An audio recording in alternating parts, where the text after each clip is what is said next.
Hello, everyone. My name is Rebecca Morton. My pronouns are she, her. I'm the Director of Artist and Studio Programs here at Baltimore Clayworks, and we are thrilled that you all have joined us. I would like to acknowledge that I am joining from my office, located on Piscataway and Susquehannock land, currently known as Baltimore, Maryland. It is my pleasure to welcome you to our virtual studio tour given today by Lolo Gem. Lolo was born in 1995 in Westchester County, New York, is a Baltimore-based artist working with painting, ceramic sculpture, drawing, and imagery collage from vintage comic books and early animation. She received a BFA in painting from the Maryland Institute College of Art in 2017 and an MFA in studio art from Towson University in 2025. Her work has been recently exhibited at Towson University, Towson, Maryland, Dickinson College, Carlisle, PA, Blah Blah Gallery in Philadelphia, PA, Art in Naples in Washington, D.C., Current Space in Baltimore, Maryland, Del Payne Art Center in Frederick, Maryland, and Gallery CA in Baltimore, Maryland. She is currently short-term resident artist here at Baltimore Clayworks. For more information about our artist talks, please visit our virtual library at baltimoreclayworks.org and tune in for our next studio tour on Tuesday, February 24th with Kristen Royer from 1:30 to 2. I will now turn it over to Lolo. Hello, everyone. Welcome to my studio here at Baltimore Clayworks. Won't you come in? I have been here since October, and I'm actually leaving very soon. So I don't have a ton of stuff in progress right now, except for this one right here. So I can show you this. This is like one piece that I will leave here with as greenware. And it is a Tamagotchi sculpture. So show you the sketch I've been working off of. This guy right here.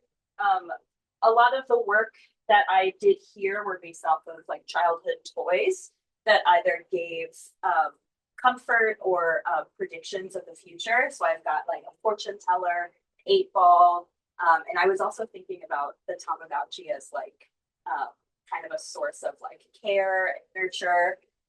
And all of these objects are kind of like slumped and tired, like they've kind of been used or maybe discarded. So I've got the Tamagotchi in progress right here. Everything I've got is all hand built using usually coils or kind of like narrow slab coil sort of guys. Here is my 8 ball we've got. It says don't count on it. This one was really fun to make because I used a slump mold to make a like perfect sphere, and then I threw it on the ground to get this kind of like natural splat. And then we've got our fortune teller here, which doesn't have the markings on it just yet. I've kind of been doing a lot of tests to figure out what I want to use, and I've actually decided that I'm going to go with oil pastels on it to sort of give the most realistic, like crayon kind of marker look. I tested oil pastels, chalk, wax pastels, and sprayed them all with fixative, and oil pastels seem to give the most stable and vivid mark. So I'm really excited to start scribbling on that one. For anyone that is unsure, it's essentially one of these guys that you may have used in like elementary school.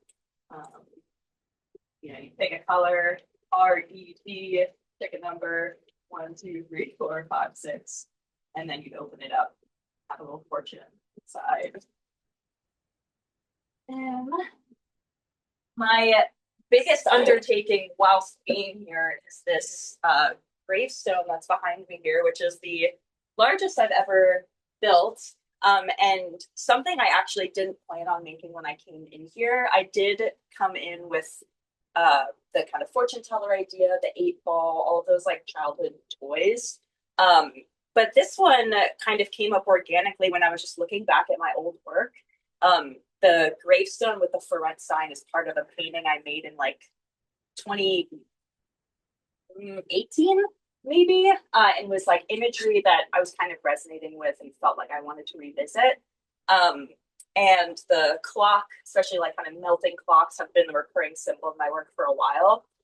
So I drew up that sketch and decided to just kind of go for it and build it with a very groggy clay, try to build bigger than I ever have before.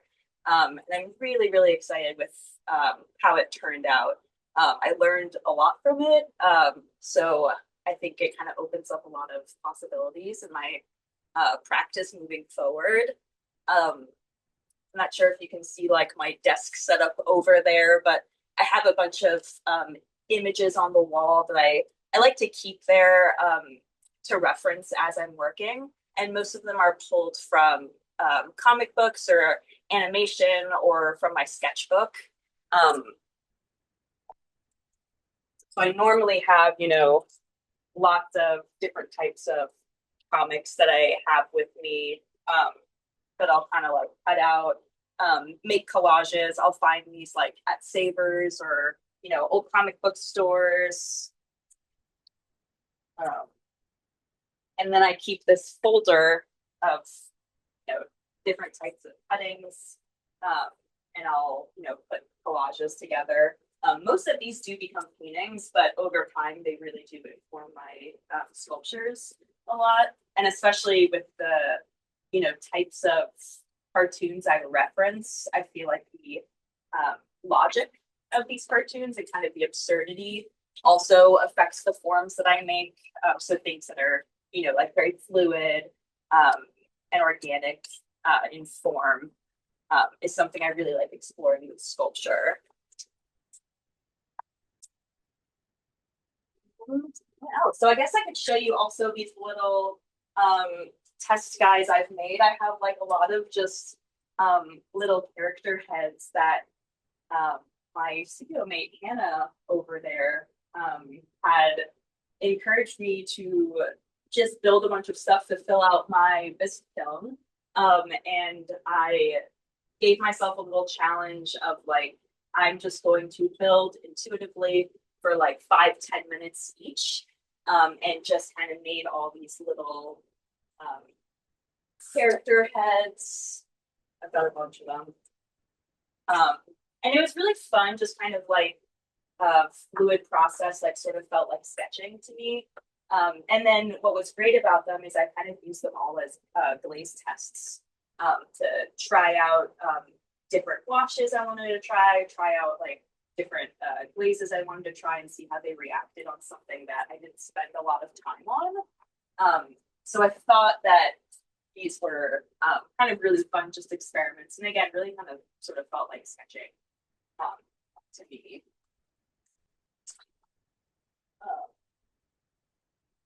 this guy over here is a very fun sort of functional piece I made because I figured I should maybe make some sort of functional piece while I'm here. So I was thinking this could be some sort of like fruit bowl.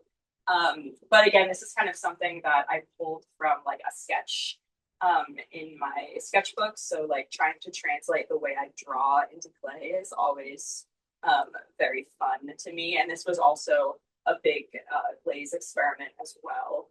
And I'm very happy with how that turned out. This one in here is not fired yet, so it looks a little weird right now.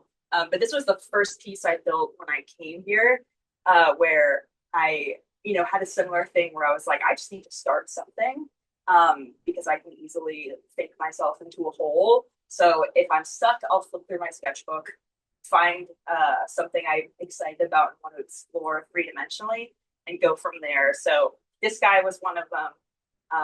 And it's mostly underglaze, so it's kind of treated like a black and white cartoon. So the whole thing is like shades of gray, and then the stars are different colors. So I'm excited to see this guy when he finally gets fired. So I'll have a sketch of that guy here, just to show you how like they eventually, kind of translate that whole right there, that one.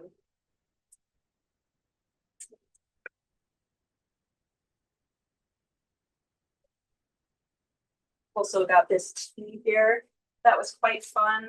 Another thing that was kind of pulled from my sketchbook and using a dark clay body. I had an idea maybe to make a couple more of these and maybe put them on like a big ring and make it like a hanging piece. What do I plan to do next? Essentially, I'm actually moving straight to another ceramics studio, which is very, very exciting to me. I figured that, you know, this residency, I feel like taught me a lot about like working independently. And I feel like I gained a lot of confidence with ceramics whilst being here. Um, so I wanted to just continue that momentum, make sure I have a place with, you know, an accessible kiln and a space to work. So um, moving there and then planning on setting up a painting space as well to keep working. So the plan is just to keep working, really. The first time I did ceramics, I believe, was 2023 or 2024. I took a hand building class with my really good friend Amy Golden, who lives here in Baltimore, and she teaches out of the home studio. And I took her hand building class 3 times, and then I did a semester of ceramics in my grad program. So not very long, and because of that, every time I make a sculpture, I try to make sure I'm learning something new each time. So like changing the clay body, changing the approach in some way, going for like a different form. So each sculpture, I feel like I really learn a lot each time.